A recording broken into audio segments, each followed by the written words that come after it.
અમારે ખોડલ ડિજિટલ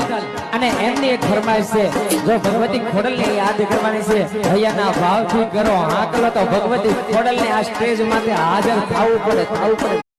એવું જ અત્યારે જે લાઈવ પ્રસારણ હાલ્યું છે એવું અમારે ખોડલ ડિજિટલ અને એમની ફરમાઈશ ભાઈ ભગવતી ખોડલને યાદ કરવી છે,